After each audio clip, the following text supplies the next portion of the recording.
Hi everyone. In this particular video, we'll be talking about something called measures of central tendency. It's a statistical tool which is very useful and one of the basic tools which you will see recurring in the future topics.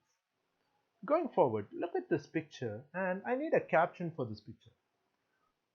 Is it right if I caption the picture that there are one, two, three, four, and oh no, this guy is also in orange. So is it right if I caption the picture five people in orange dress?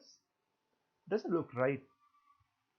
And what if I say caption it as a person taking photo? Again, not right. Something very important is missing here. If you notice, almost everyone in this picture are looking at one man standing here, and that's none other than the football legend Cristiano Ronaldo. So once we identify the central figure in this picture, we are able to say we are able to describe it better. For example, if I caption it Cristiano Ronaldo greeting his fans, that's more apt to this picture. But do notice that there are some people who are not so happy that he's here. They're wondering, who is this guy anyway? But almost everyone else around out of say 30 people, two are walking away, but 27 have their attention on one man, and that man is Cristiano Ronaldo, the central tendency in this entire picture. Once we identified him, we were able to describe the picture better. That's the exact idea of central tendency in mathematics and statistics. It's a descriptive summary of the data set through a single value that reflects the nature of the entire data. Why is it important? One, it gives us a representative value. Like this photo of Cristiano Ronaldo greeting his fans, once we identified him, we were able to say this is the main feature, and once we describe the main feature, we could describe the rest of the people in the saying they are his fans. Another more mathematical example will be the marks. Suppose I conducted a test for 7 students and their marks were between 70 and 80, and the number towards the middle is 75. So if someone asks me how did those 7 students do, I can say that yeah, they scored somewhere around 75.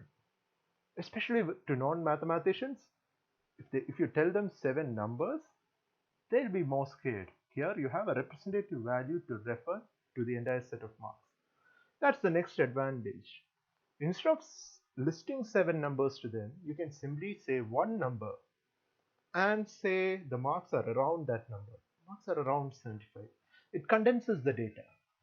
And next is that it aids us in making comparisons.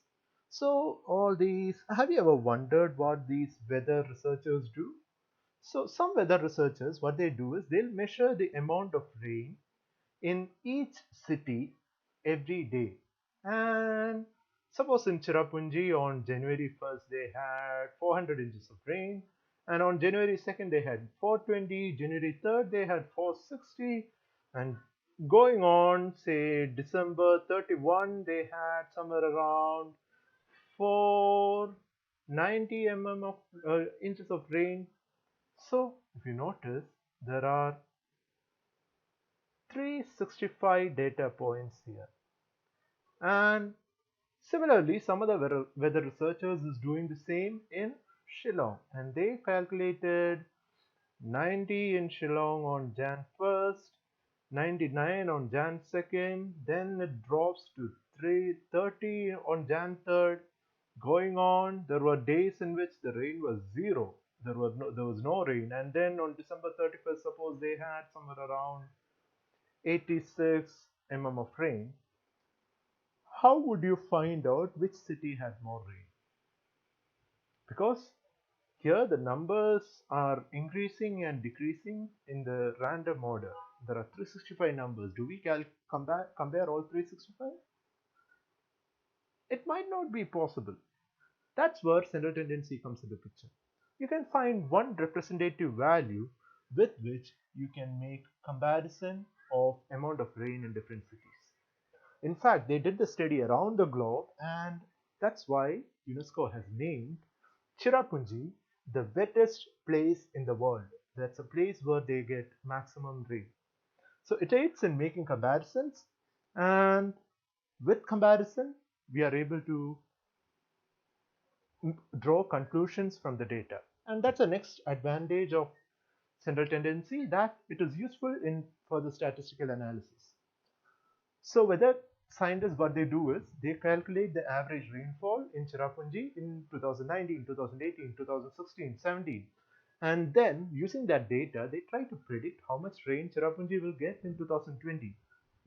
That's a really useful thing for, say, farmers who has to plan their crops according to the rain. So it helps us in further statistical analysis like measures of dispersion. How spread will be the rain? Which month will we get more rain and which month will we get less rain? And measures of skewness, correlation, and regression, two of the powerful tools for psychologists in future in their research. So that's another one of the advantage of central tendencies. And you will see that measures of central tendency is so at the core of the entire study that it will keep recurring in almost every concept that you're going to study from here on. If you look at this picture, this is one block of metal kept in extra protection. If you notice, there is one glass chamber which is absolutely vacuum, second glass chamber which has some other gases at a certain temperature, all these for one small piece of metal. But this is our ideal reference for 1 kilogram in the world. Every machine that we use to weigh 1 kilogram uses this as the reference point to define what is 1 kilogram. So this is called the ideal kilogram, and like that in statistics as well, we have a way to identify ideal measure of central tendency. First is that it should be rigidly defined. That is, suppose you are given a set of numbers or a distribution, and you try to find the central tendency using a formula. By saying it's rigidly defined, what we mean is it should give only one answer no matter how many different formula you apply for the central tendency. It should give only one answer for one distribution. Two, it should be easy to understand and calculate. That is something very key, because you will see soon why this condition is very important once we start discussing different central tendencies. It should be based on all observations. That is, suppose there are 10 numbers, the measure of central tendency should make use of all 10 numbers to give you that one number describing the entire set. It shouldn't leave out, shouldn't just depend on the first and the last number. It should be suitable for further mathematical treatment. That is, we should be able to use it for further mathematical study. It shouldn't just give us an insight and say it can't be used anymore. Once we start discussing measures of dispersion, this idea will be clear. Why this condition is there, that reason will be clear to you. It should be affected as little as possible by fluctuations of sampling. That's the next condition. That is, if the values are increasing and decreasing just too fast, or suppose there are two extreme values, it shouldn't affect the measure of central tendency we are going to use. Now, there are different measures of central tendency. We're going to define each of these 5, and after we define each, we're going to check whether they follow these, whether they are ideal, whether they satisfy all these conditions put on them. There are two kinds of central tendencies. One is mathematical, which is calculated using a formula, and which will obviously work only on numbers.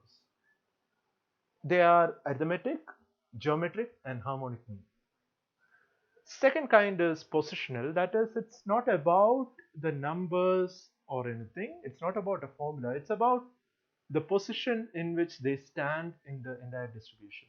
There are two kinds, one is median and another is mode. We will soon be defining them, talking about their interesting properties, and we'll be doing some experiments on it in future videos.